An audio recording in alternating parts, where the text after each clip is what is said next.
I'm Charlie Sykes. Welcome to the first podcast that we're recording in 2026. We're just a few days in, and the United States is already threatening military action or some sort of aggression against Colombia, Greenland, Cuba, Iran, Mexico, Venezuela. I think we bombed Nigeria in the last few weeks. And meanwhile, we are coming up on the anniversary of January 6th. That was 5 years ago today. So welcome to 2026.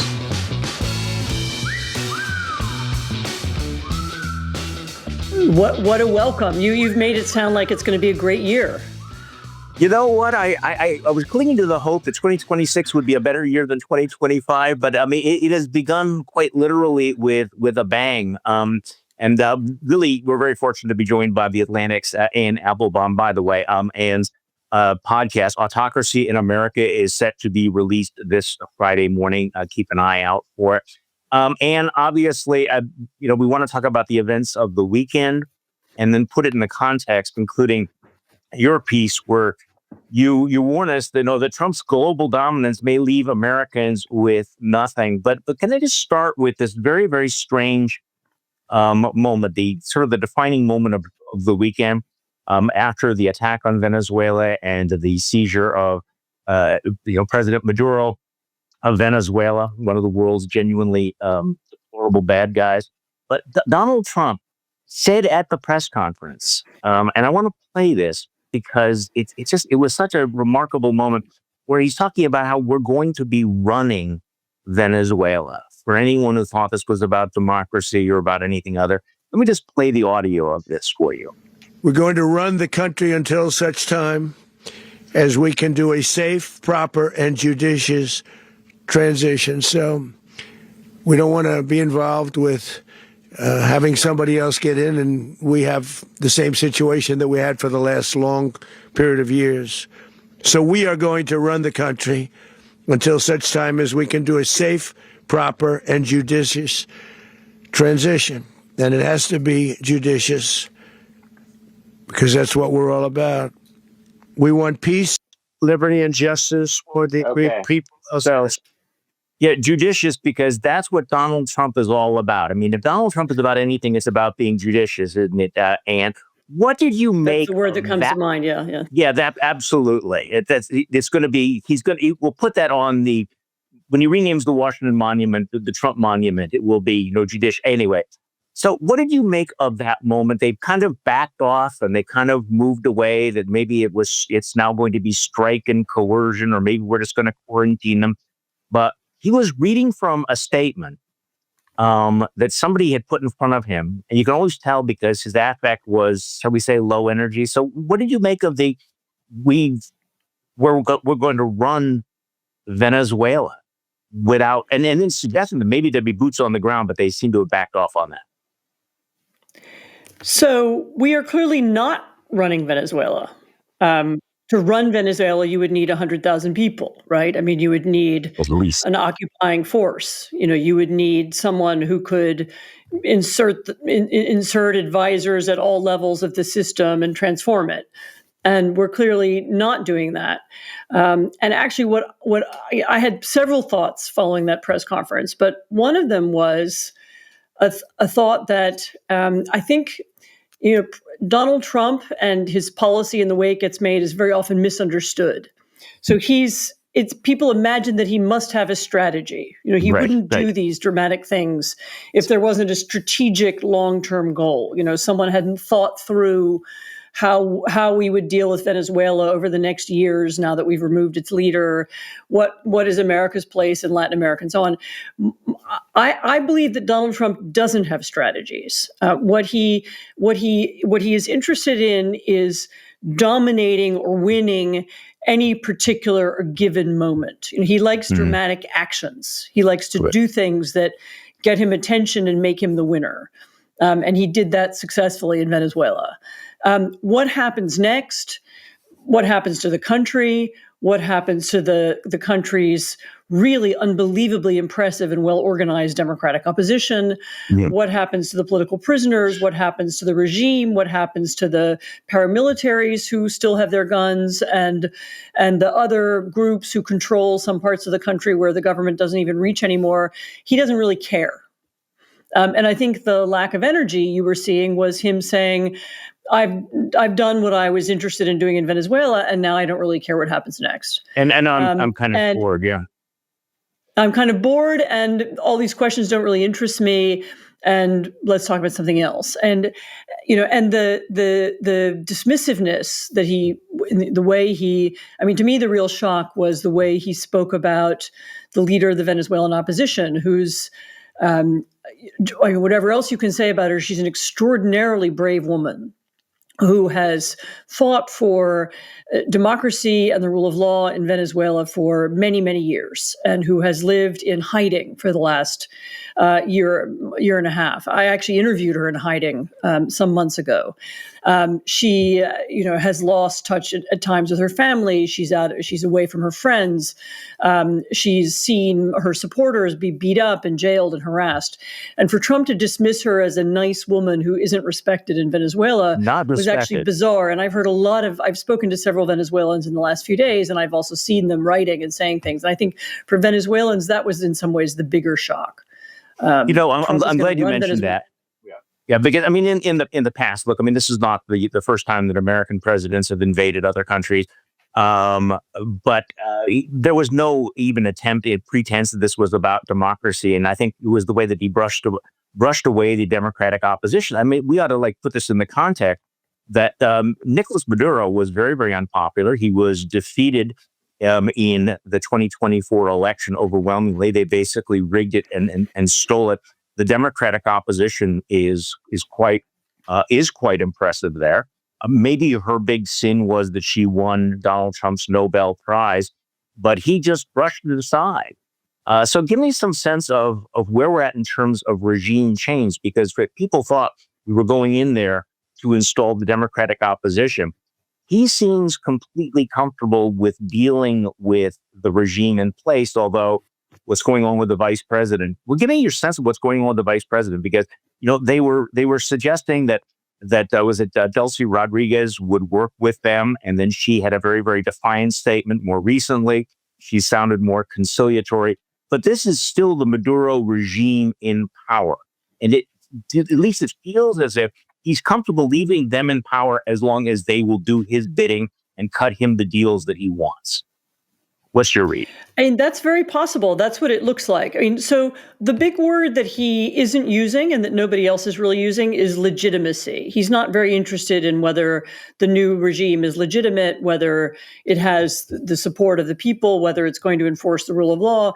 He seems to believe that he can deal with Delcy Rodriguez or whoever else comes after her, in such a way that, U.S. needs will be met, and everything else doesn't really bother him. And so he'd be very happy to deal with an autocratic Venezuela as long as it's an autocratic Venezuela that allows U.S. companies to operate there. And that's the impression we have so far. And stipulate this could change in the next few days. It is a really radical shift in language. And so you are right. The U.S. has done, you can look at past incidences. I mean, I suppose the most similar one is Panama from a couple of decades ago, when the U.S. did remove the leader of Panama, although that was in a very different context. It was with an attempt to make sure that he was replaced by somebody legitimate. There was a regional agreement. There were many different things were different about it. What we now have is Trump being uninterested in allies, uninterested in the creating a sense of legitimacy or continuity. We now have, of course, he's uninterested in democracy. He's uninterested in transparency, and he just wants some kind of nicer regime in place who will cooperate in the way he thinks. And there are many, many ways in which this could go wrong. Starting with the fact that oil isn't something that just lies around on the ground, and all we need to do is send in a team of guys to go in and get it and bring it back to the United States. It's something that has to be dug out of the ground, and apparently Venezuela's oil infrastructure is very weak and out of date. It would require years. I saw one commentator who said it would take a decade in order to begin to get Venezuelan oil pumping again. It's also, I'm not an oil engineer, so I can't give you all the details, but apparently the geology is very difficult, and the kind of oil it is requires special refineries. So it's not something that is we're just gonna go down there and flip a switch and it's gonna come on again. But he appears to think that. I mean, he seems to think that now the issue's over and we can just move in. I mean, to do a big oil investment of any kind for any U.S. company to want to do that, they would need to work with a government that has a long-term future, to have some kind of stability of contracts, to have some kind of rule of law, to have some kind of assurance that if they put $1 billion into an oil investment, they'll get a return on that. And none of that is in place right now. So it's everything is still very, very much up in the air. I mean, the other thing that he's left out is the factor of the opposition itself. I don't know that they have a plan yet, but I am certain there will be one, and they will organize protests. They will begin to test the new regime. Will the Delcy Rodriguez regime, or whatever we're going to call it, will it allow them to appear in public? Because in recent months, people in the opposition have been arrested, beaten, harassed. Will that continue? And if that does continue, will the U.S. allow that to continue, or will the U.S. react? I mean, there's so many open questions here. And I mean, I think part of Trump's attitude, and this is one of the things I talk about in my piece, comes from this belief that big powers get to dictate what happens and small countries don't have any agency, and they won't get to decide what happens next. But I think pretty fast we'll discover that Venezuelans do have agency. I mean, there will be parts of the regime that want to continue doing whatever it was they were doing before, and they're going to try and find ways to do that. The opposition is going to try to make its presence felt. The person who was elected president of Venezuela, it was not Machado, it was Edmundo Gonzalez. She was not allowed to run, but he ran in her place. He won 2/3 of the vote. The opposition was able to prove that. They will come back and they will say, we're the legitimate government. There will be many things that will happen, and the Venezuelans will initiate those things, and the U.S. will be in the position of what? Are we the protector? Are we the guarantor? Are we the overseer? I mean, what is our role here? It's still unbelievably unclear. Yeah, it's unclear, except that as you point out, Donald Trump is clearly much more interested in the Venezuela's oil than democracy. What I thought was really striking, we've gone through some of the striking things from that Saturday press conference, was just sort of how naked the desire to get the oil, and he keeps referring to it as our oil, and that Venezuelan oil is going to pay for all of this. Now, look, has the United States waged wars for oil in the past? Yes, but at least it's put a fig leaf on it. At least it pretended that it had some sort of legitimacy. But this is very much about the oil. And quite frankly, that seems to be, I mean, you going back to your first point. Yeah, I'm sorry. Go ahead. No, I was going to say, but it's a very strange point because, first of all, it's not our oil. We don't own, I know. We didn't ever own any oil there. There were a couple of moments when of nationalization, when some oil drilling equipment was nationalized by the Venezuelan state. I don't know the full history, but it happened in different phases. And so you could argue that U.S. oil companies deserve to be compensated for that equipment. But the oil has always been Venezuela's oil. It is their oil. And then as I've already said, the oil is not something that is going to start flowing tomorrow. It's going to take a lot of time and energy and money to bring it out of the ground. And it's not clear that how enthusiastic other people are going to be, American companies will be to do that. So even if it was a war for oil, it wasn't very well thought through.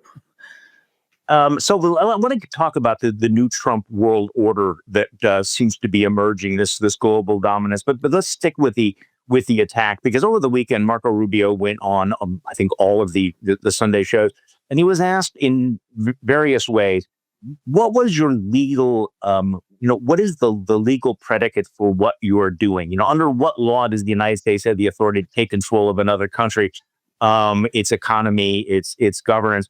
And what was interesting is that Rubio never really gave a good answer. I mean, he talked about leverage, sanctions, drug trafficking. And by the way, this is not about the drug. We'll get to that in a moment. He didn't cite any statutes or any authorization or constitutional theory.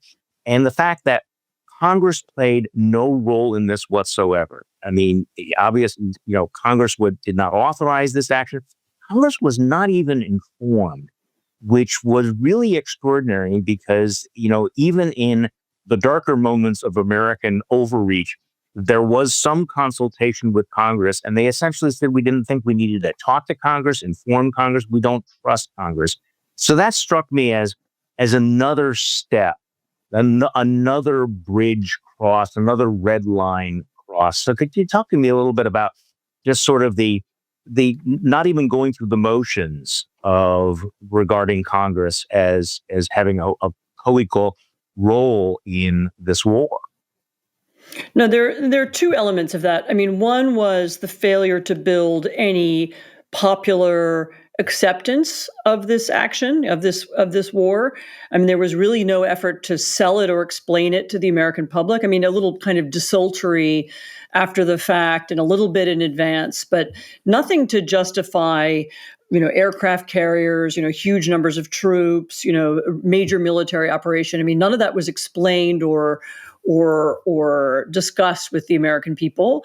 And as you say, it wasn't discussed with Congress. I mean, in our system, Congress is supposed to have the power to declare war. Now, it is true that has atrophied, and that as we've had the growth of a more imperial presidency, Congress has had less and less of a role and has often played the role of kind of cheerleader, letting the president do whatever he wants. But you're right that this is a new moment when the president has decided he doesn't have to tell Congress at all. He can just make a big decision like this without formally consulting anybody. I mean, I think some senators got some phone calls in advance of the operation. Rubio seems to have called a couple of Republican senators, but no Democrats were contacted. The formal bodies in Congress that are responsible for big intelligence and military decisions were not contacted, and nobody was included at all. And so that makes it forget about the international system, that makes it by the standards of our system. Once again, you have another legitimacy question. There's a question of legitimacy in Venezuela. There's a question of legitimacy in the United States. And this isn't how we do things. Even when we do bad things, or even when we do things that turn out to be mistakes, we do them within the bounds of our Constitution and within the bounds of our system, or that's what's supposed to happen, and has often happened actually in the past. We fought the Cold War over many decades, over many different kinds of administrations, with many different kinds of congressional leaders, but there was always an attempt to create support in Congress, to get congressional funding. It was part of what the United States is that you had a president and Congress working together. And now you have an absolute split and separation, and that casts another shadow of legitimacy on what just happened. Yeah. But so before we move on, I do want to just go back to this question of the hypocrisy of all of this, and the fact that that they didn't provide much of a pretext. There was a lot of rhetoric about drugs and drug dealing and being a narco-terrorist and all of that. I'm going to play some audio here. Trump was asked about this by the media afterwards, and I thought this was a very, very interesting exchange where this reporter, says, you said that Maduro is responsible for drug trafficking, but you recently pardoned a drug trafficker. I just want to play this because it's sort of an indication of this kind of the incoherence, or the not even pretending element of all of this. You recently pardoned the former president of Honduras, who was convicted on many drug trafficking. Can you explain how these two situations are different? And would you ever pardon Maduro? I endorsed, as you know, the winning president, the man who won in Honduras. I endorsed the man who won in Chile. I endorsed the man who won in Argentina, and we are doing very well with that whole group. What the man that I pardoned was, if you could equate it to us, he was treated like the Biden administration treated a man named Trump. That didn't work out too well for them. This was a man who was persecuted very unfairly. He was the head of the country. He was persecuted very unfairly. And there are a number of them. And we felt that it was a very unfair situation that happened to him. Jesus Christ! I mean, this is your thoughts on that. Basically, because the president of Honduras was legally extradited, he was tried, he was convicted, he was jailed. We know that he was a major drug kingpin. So, interesting question that if we've now gone to war because the president of Venezuela is involved in drugs, how do you explain the fact that you just pardoned the president of Honduras? I mean, Anne, it's just, this is like hypocrisy with hair on it. He can't explain it, and it's further proof of what I said at the beginning. There isn't a strategy. There isn't a consistent legal theory. There isn't, it's a series of the Trump administration's actions it's almost like a string of individual actions that aren't necessarily connected to one another. I mean, my guess about the former president of Honduras was that it's more than a guess, but, some friend of Trump or donor of Trump, for whatever reason, wanted him freed and persuaded him or paid money into one of his investment accounts. And that's why he was freed. And so the freeing of the former president of Honduras, who was convicted of drug dealing, has nothing, in Trump's mind, has nothing to do with the situation in Venezuela. He's not interested in enforcing a principle or a policy about drugs and heads of state in the Western Hemisphere or anywhere else. He's interested in, he treats everything one by one. In this situation, what's the advantage for me? In the situation of the president of Honduras, it was, somebody persuaded me that it was good for me to let him go. In the situation of the president of Venezuela, I've decided that it looks pretty dramatic to stage this arrest and to use the full might and power of the very expensive U.S. military to do this act that makes me look good. And I really do think that's how he thinks. I mean, I don't think it's how everyone in the administration thinks, and there probably are people who are interested in the legal niceties and who would maybe like to enforce rules about drugs. But Trump himself just doesn't care. And you can hear from his answers, his rambling answers, in which he moves from thing to thing. And he immediately shifted to saying the Biden administration was mean to this guy. I mean, what? I mean, what does the Biden administration have to do with that? I mean, he was an indicted drug dealer, and because he doesn't care, and because he doesn't see any links or put anything together, he can't explain it. So it's sort of deeper problem than hypocrisy. I mean, it's just the lack of any strategy whatsoever. So speaking of strategy, who's next? I mean, this seems to have been the parlor game over the weekend. Who's next? I mean, Marco Rubio, floating the idea of Cuba. Donald Trump talking about intervening in Iran. Open speculation about going after the cartels in Mexico or removing the president of Colombia. We are in a moment of real instability here, where you get the sense that now they've sort of waved the big stick. It's like, all right, we've established our hegemony over the Western Hemisphere. We can talk about the spheres of influence.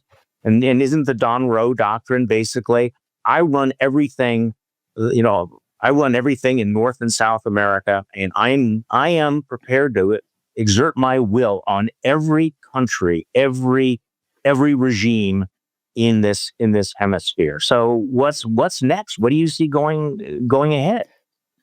So, and there's an extra aspect to that. I will exert my will according to my personal whim. There isn't a theory about democracy or about rule of law or even about narco-terrorism. There's a theory about what I feel like doing is what I'm going to do. And that's what makes this this coming era of American history so actually hard to predict, dangerous, and likely to create a backlash. Because what you're going to start to see all over South America is you're going to see, and actually all over the world, is you're going to begin to see people hedging. So our allies will hedge. They will, they'll be careful about how they deal with us. People will begin to form new kinds of unions and organizations. You will see in the Western Hemisphere people beginning to talk among one another about how do we resist the United States. You're hearing a little bit of that in Europe already when in the discussion about Denmark and Greenland. The backlash to this is going to be suspicion of the United States, beyond refusal to believe. Nobody's going to believe American promises or American policy statements because we just don't know whether they'll be overthrown by the next whim of the president. And with that lack of consistency, you'll see eventually an economic effect. People will be wary of what kind of contracts they do with America. They'll be wary of investing in the United States. They'll be wary of accepting American investments. They'll be wary of buying American military equipment, for example, or other kinds of big American infrastructure investments, because, this is now an unpredictable, possibly dangerous country to be too close to. I personally know of political leaders who don't want to come to Washington because it's not a good idea to be in the same room with Trump. It can all go badly very fast. Everybody saw what happened to Vladimir Zelensky last February, and that will be the pattern. That we are not a guarantor of stability. We aren't a source of safety and predictability. We're a source of unpredictability. And that's why I can't answer your question. I don't know who's next. There is a deep connection between Venezuela and Cuba. The Cubans Maduro had been surrounded by Cuban bodyguards, and Cuban security were all over Venezuela. They were an important source of help and advice for the Venezuelan security system and maybe the army as well. And Cuba was also very dependent on Venezuela for its oil. And so there is a possibility that you could see a weakening of Cuba because of what's just happened in Venezuela. These things are connected. And I should say, I wrote a book about the way in which dictatorships and autocracies, even with very different ideologies, are connected. And so there was a link also between Venezuela and Iran. They had a strong trading relationship and other kinds of relationships. And so this fall of Venezuela may create instability in other places. What the United States will do, though, is now no longer possible to predict because we don't know when Donald Trump wakes up tomorrow morning what he'll feel. And because there isn't a clear policy, we're not anti-dictatorship, obviously. We're not pro-democracy.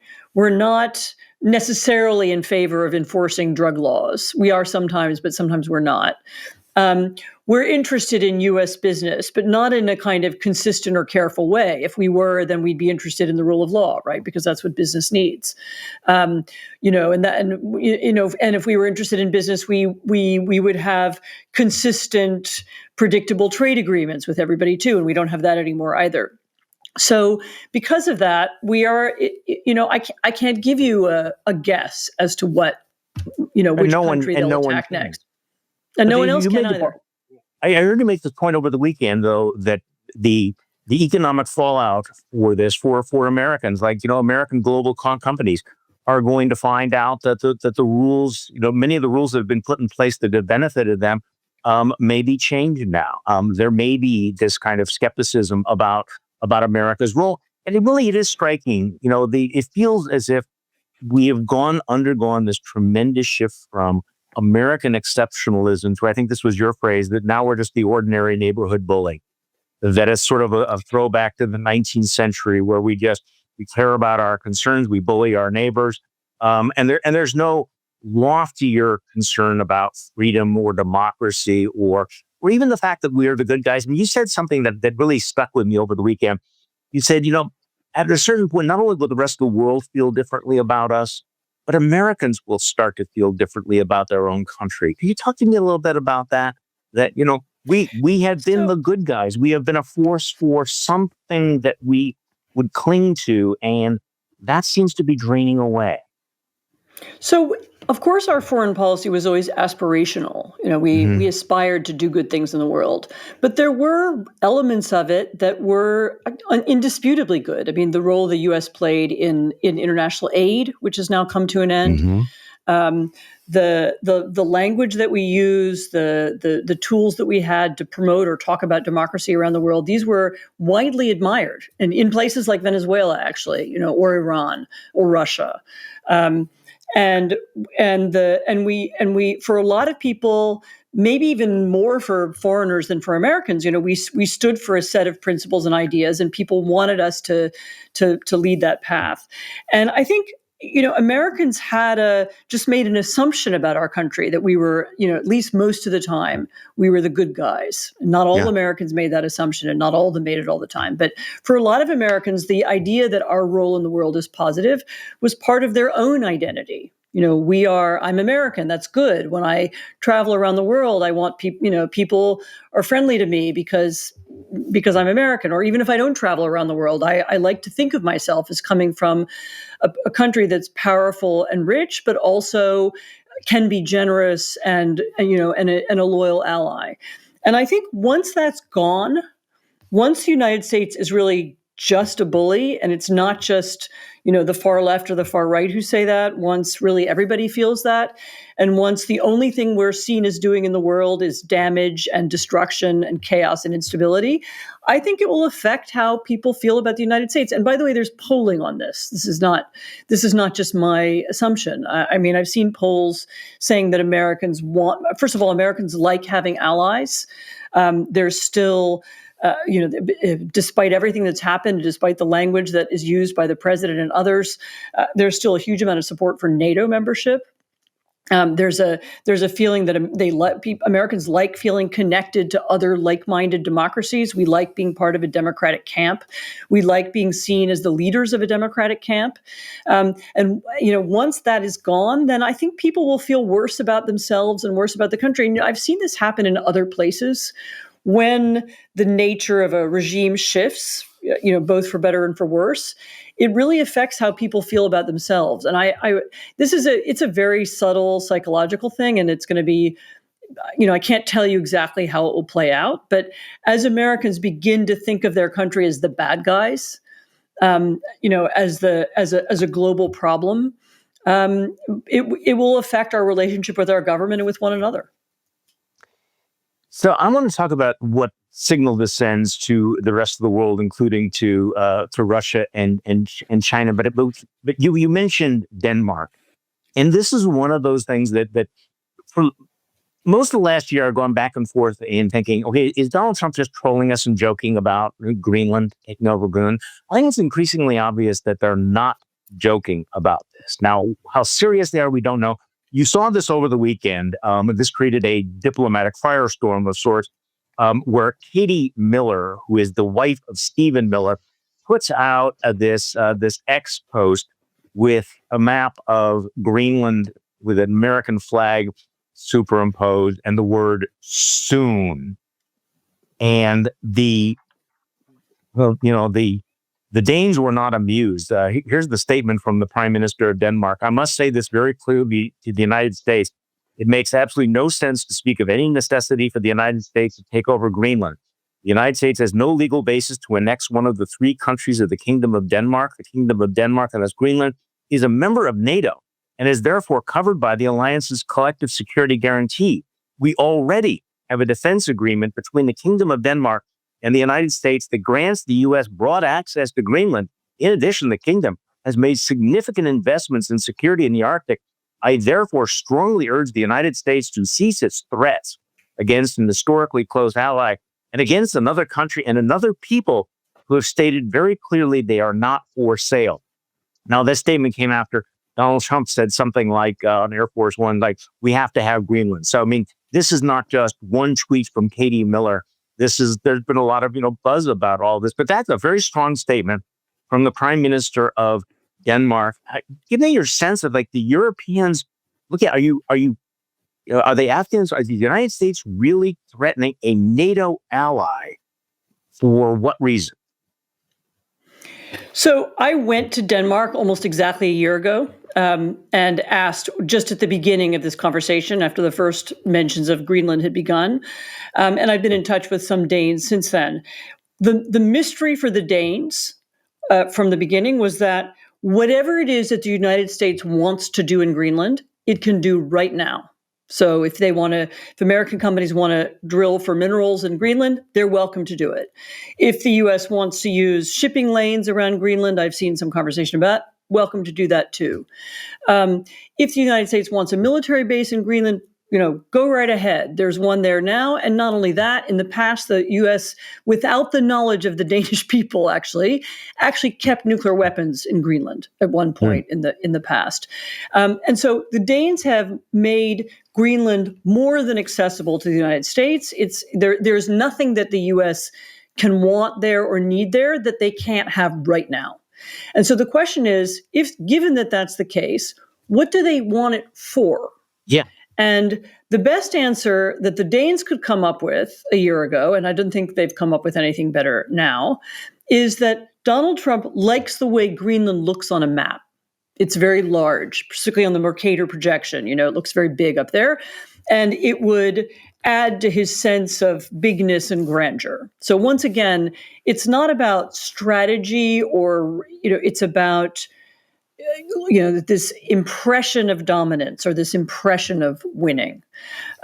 There's some other theories, by the way, about people around Peter Thiel wanting to create a colony in Greenland or wanting to use Greenland as a territory to sort of reinvent the state and so on. I don't know how real any of that is. Yeah. Who knows? But that Greenland is looks like a big piece of land, and if we owned it and put the flag on it, that would look really good. That seems to be the main motivation, as far as anyone can tell, and that's a bad motivation. I mean, it's silly, it's wasteful. You're going to break up NATO for that. You're going to offend an ally. Denmark has been a very loyal ally. The Danes fought in Afghanistan. They fought in Iraq. There were Danes who died in Afghanistan. The Danes were one of the founding members of NATO. They have big investments in the U.S. Big important Danish companies, shipping and windmills and other things, play a big role in U.S. commerce. The Danish economy is completely integrated with the American economy, and everybody thought that was great. And now Denmark and the rest of Europe as well is suddenly faced with the possibility that the U.S. might be a hostile power against whom they will have to defend Greenland. And I don't know, I don't think anybody wants to talk about what that means too much in public. But there are preparations being made. Scenarios are being thought through. And what would we do if there was a U.S. landing force in Greenland, and how would Denmark react? And I can't tell you exactly what the plan would be, but certainly the plans are under discussion. And that's a very weird and very profound change, almost dramatic. I mean, 100%, 100-degree change, 180-degree change, whatever is the right number of degrees from where we were, where the U.S. and Denmark have been for the last several decades. I should also say that, as I understand it, and again, because these things are illogical, they're hard to understand. As I understand it, what Stephen Miller and others and Vance and others are talking about isn't what we just saw in Venezuela. Namely, we go in, we kidnap the prime minister of Greenland, and then we leave it alone. They're talking about capturing and owning and controlling and taking over Greenland, and making it into a kind of U.S. colony.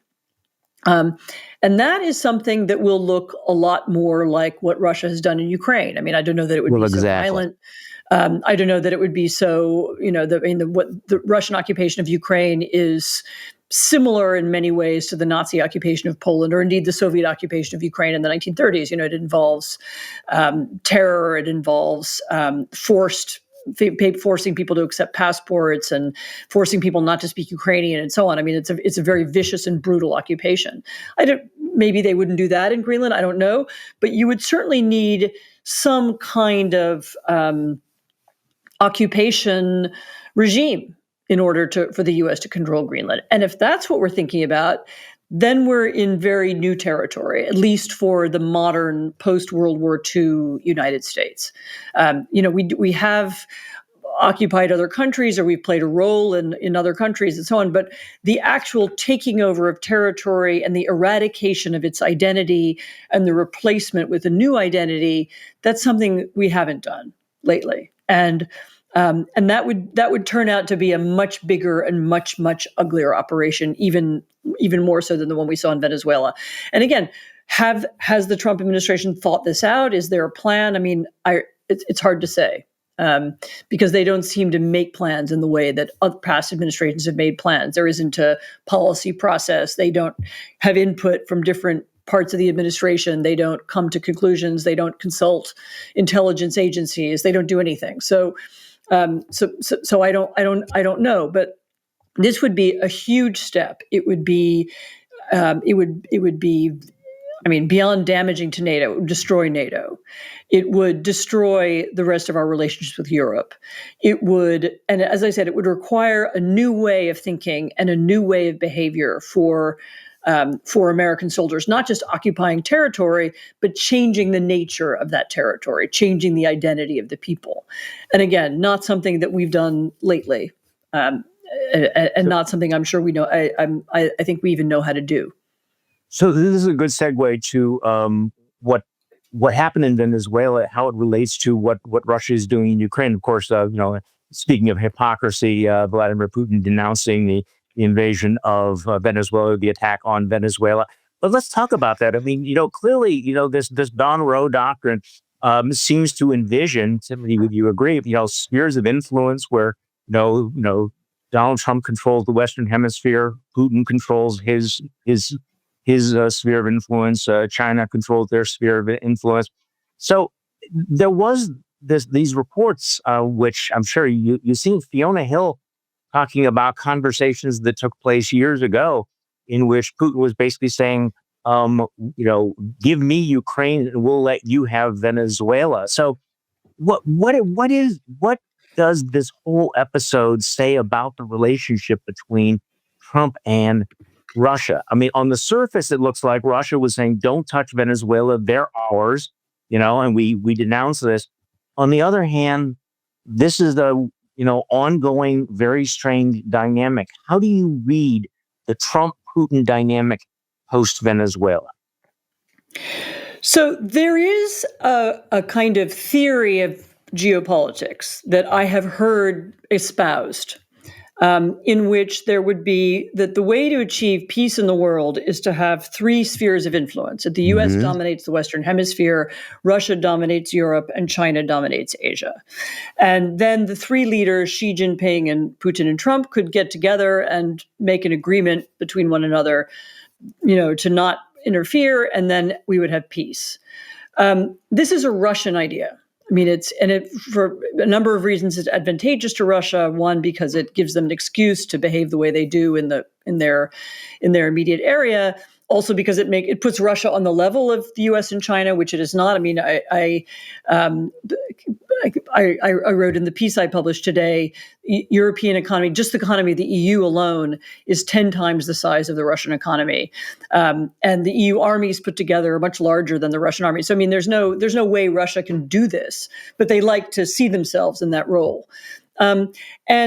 It's clear that this idea of geopolitics, that the way to run the world is through these big powers dominate and small countries have to shut up.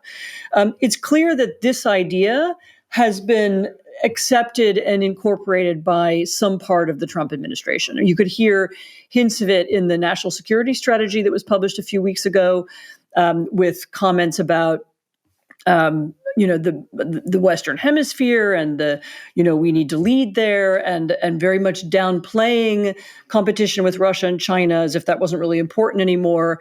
And what we need is to dominate our own area and leave the rest of the world aside. And so clearly someone has begun to act on, whether, as I said, whether it's whether it's coming directly from Russia, as whether the Russians did make some kind of offer, you have Venezuela, we get Ukraine, or whether it's absorbed through the kind of MAGA Russia melded worldview that you can pick up on the internet, I don't know. But it's pretty clear that there is a part of the administration that now believes that.